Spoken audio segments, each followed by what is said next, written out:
Hi Jen, and hi to your students. Thanks for asking me to say a little something about the history of my publication, how I made my way from not being into print to being into print. I sold my first story in 2000 to the Magazine of Fantasy and Science Fiction. How that came about, I had written the story for a graduate class I was taking at the City University of New York.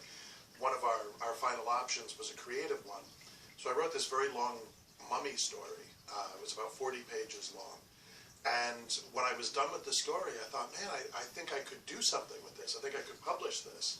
So I did some research, and a lot of the markets that, excuse me, a lot of my choice of markets was kind of limited because the story was so long. But among the markets I discovered was one called the Magazine of Fantasy and Science Fiction. Now this was a magazine I knew because I had been reading Stephen King stories in it when I was younger. C.S. Lewis had published in it. It was a pretty venerable publication. It was also, it was among the best paying, sort of highest level in terms of pay, in terms of distribution, in terms of reputation. And so there was part of me that really wanted to publish there, but there was also a bigger part of me that was really intimidated by the prospect of applying to them, or submitting to them, excuse me. And I thought to myself, it would really be better to start at the bottom and work my way up. I don't know what the bottom was exactly, but a publication that would have been, I guess, easier to get into and probably wouldn't have paid as much either. And it was my wife, actually, who said to me, no, that's not how you do it. Her professors had told her for academic publication, make a list of the best markets, the best publications that you can get into, and then start at the top and work your way down. If you get in at the top, then you're in at the top. And if you don't get in at the top, that's not such a big deal because it was the top, and the top is really hard to get into, so it's not too bruising to your ego. And turn right around and submit to number 2, and so on. And the theory is that wherever you wind up, you're still probably going to be, as it were, higher than you would have been if you had started at the bottom, as I was thinking about, and tried to work your way up. So I submitted to the Magazine of Fantasy and Science Fiction, and within about a month they took my story, which was absolutely astonishing. It took them a year to publish the story, which is not unusual for first publication, for beginning writers.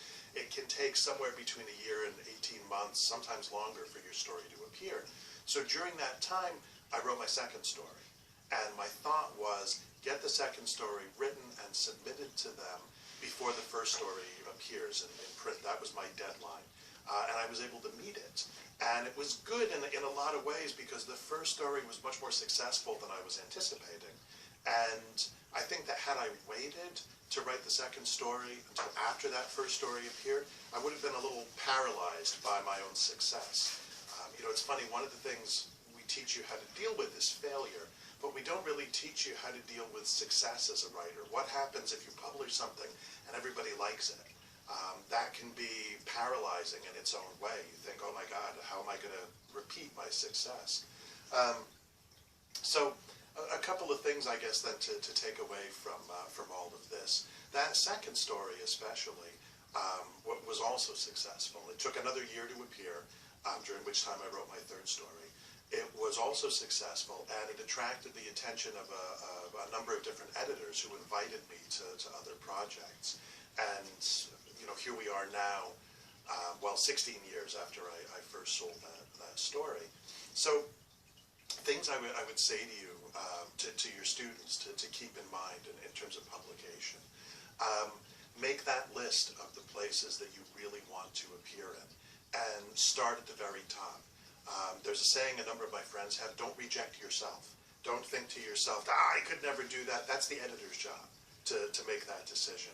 So start at the top, and once that story is out there, once you've clicked the send button or you've put it in the mail, as much as you can, leave it out, push it from your mind, and move on to the next story, and the story after that, and so on.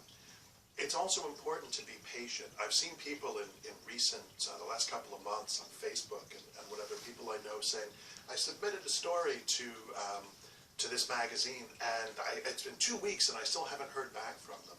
It can take 3 to 6 months to hear back from a publication. So don't spend too much time worrying about that. Move on to the next thing.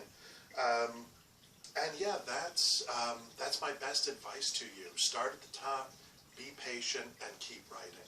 Okay, thanks very much, guys. If you have any other questions, feel free to email me.